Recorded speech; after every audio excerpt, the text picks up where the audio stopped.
Not all villains can be as well respected and feared as Doctor Doom, Thanos, Darkseid, or Rita Repulsa, but there are still many villains out there who deserve to be. Starting off this list supremely strong, we are talking about Mr. Sinister. What makes Mr. Sinister so great? Well, he's not really just one person anymore, but many different people kinda all combined together, or well, split, but you know, all joined by the fact that they're all a version of Sinister. Are you confused yet? Don't be. Allow me to explain. A while ago in the comics, we learned that while we believed that Nathaniel Essex had basically transformed into Mr. Sinister, it turned out that Nathaniel Essex had actually kinda just died and Mr. Sinister had instead taken his place. And then we learned it wasn't just Mr. Sinister who was created to do this, but instead 4 clones total, each one different with their own focus in terms of the answer to evolution, which means that Sinister is so much more than Sinister at this point. That plus his own recent accomplishment of conquering all mutants and creating his own reality, which was shaped in his own image and sins of Sinister, is what makes him so powerful. Basically, don't underestimate Sinister. Speaking of those who aren't what they seem, Brother Blood recently claimed to have been turning over a new leaf during his appearance in the Titan series. Now, I wasn't buying his claims myself though, because I know just how dastardly and dangerous this villain can be. Although that being said, while I didn't believe he'd come over to the side of good,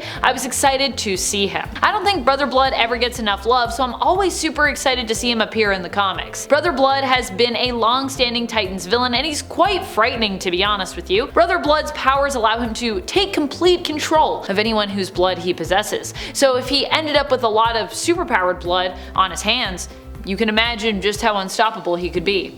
Or not even on his hands, just in his possession. This next villain could have been iconic due to how old he is in comic book history, but unfortunately his first story in the comics left him without any way to continue his career of crime at that time. We're talking about one of the first mutant villains to have ever appeared, the X-Men villain, Vanisher. Vanisher made his first appearance in issue number 2 of the X-Men, making him the second mutant villain to ever appear in X-Men comics. Unless you count, I guess, Professor X as the well-meaning X-Men villain he sometimes is. Issue number 1 saw the X-Men go up against Magneto. Issue number 2 saw them take on the Vanisher, who due to his teleportation abilities, which he also gets from being a mutant, was seemingly unstoppable. The issue was the team wasn't really strong enough to know how to handle his power set, especially since they didn't have anyone who could do anything similar to Vanisher. So in essence, Vanisher gave the entire X-Men team a run for their money in his very first appearance. In the end, Charles is forced to intervene and defeat Vanisher by wiping his memory so that he doesn't even remember having powers. Yikes, brutal. Seriously though,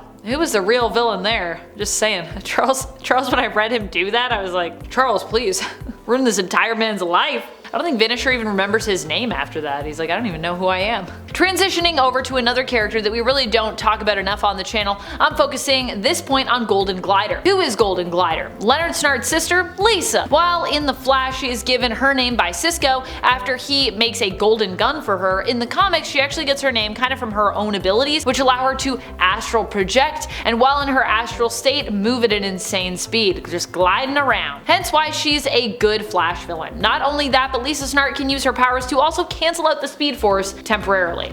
Still pretty impressive, even if it's temporary. If Golden Glider is one of the most underappreciated villains on the Rogues team, or Rogues affiliated anyways, depending on the story and the continuity, Sandman is one of those members of the Sinister Six, who often falls by the wayside as well. However, Sandman is actually insanely powerful and terrifying if you ask me. He can control the sand he's made up of and use it to increase his mass, his size, and strength significantly, making him more dangerous than most other human-sized villains that are out there. He can also easily escape, as he can reduce his size and density as well, making it easier for him to get away, shrink up, and just slither off his sand. He can also increase his density, making him extremely durable. He's also virtually immortal now that he's all sand, and he doesn't require food or drink to live, or even, honestly, air to breathe. In a similar vein to Sandman, we have Clayface. Clayface comes to us not from Marvel, but instead from DC, and is primarily known as a Batman villain. He can shapeshift as well, making him a hard character for someone like Batman to deal with. Batman is typically known for his deduction skills, and as a shapeshifter, Clayface is harder therefore for Batman to track down. This is also why Clayface is such a strong ally to Batman as well, during the times when Batman did manage to reform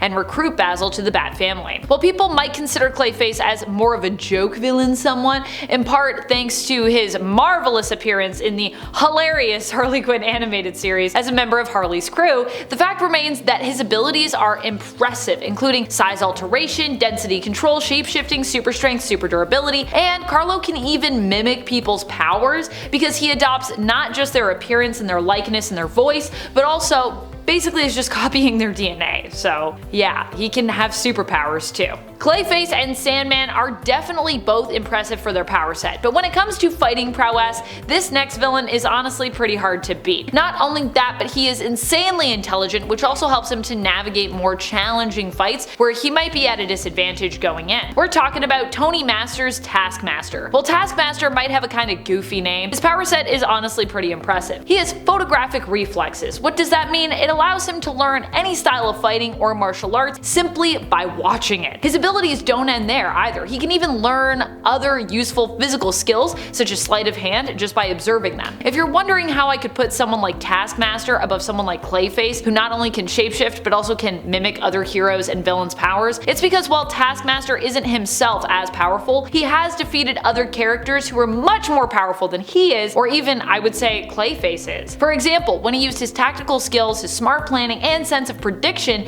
to defeat Hyperion, who is basically like a version of Superman but with Marvel Comics, or one of their versions of Superman. Speaking of villains with goofy names, Captain Cold is Leonard Snart. He is not one goofy name, but kind of two goofy names, both his villain mantle and his civilian name, Captain Cold and Leonard Snart. And while he might have goofy names and kind of a goofy look and kind of a goofy weapon, he's still actually pretty effective as a Flash villain. That is in great part due to his power set or equipment being the opposite of his rivals, the Flash. While the Flash can obviously move extremely fast, Cold can slow everything down thanks to his power over temperature, freezing basically everything around him. Not only that, but Snart is also a leader, which means he doesn't usually work alone, often having his other teammates on the rogues to back him up. He's cunning, he's resourceful, and he's also a genius as well. The next villain is another one that I feel often doesn't get hyped enough for her power. We're talking about Mystique. Mystique might not be on the level of other Marvel villains like Apocalypse or Galactus or Hela even, but she's not someone that you should underestimate either. Most people think of her as being a lower level villain in terms of her power set because she's just a shapeshifter. I don't know what it is, but I think in general we just don't consider shapeshifting to be that powerful of an ability. But here's the thing, even though as of right now she is on a list with other shapeshifters who some may even be surprised to see I've put her above, the fact is that Mystique is one of the best shapeshifters around because she doesn't leave stuff up to chance. She doesn't just rely on her power set. Unlike Sandman for a long time, she wasn't able to shapeshift into just any size or shape or anything. Typically she was kind of limited to humans or humanoid beings and was reserved to a shape that shared the same mass as herself, having to stretch herself out or condense her mass depending on the size of the individual that she was impersonating. She also couldn't copy straight DNA, so she wouldn't have the powers nor even the vocal cords, to be honest, of the person that she was mimicking. So Mystique actually had to make up for all of that with her own skill sets, making her a master impersonator and actor, able to convince you she's pretty much anyone thanks to her observational skills and the hard work that she puts in. And to me, I not only think that's more impressive, I also think that honestly makes her more powerful. Because even if, you know, something were to happen, she didn't have her powers, she would still be pretty OP.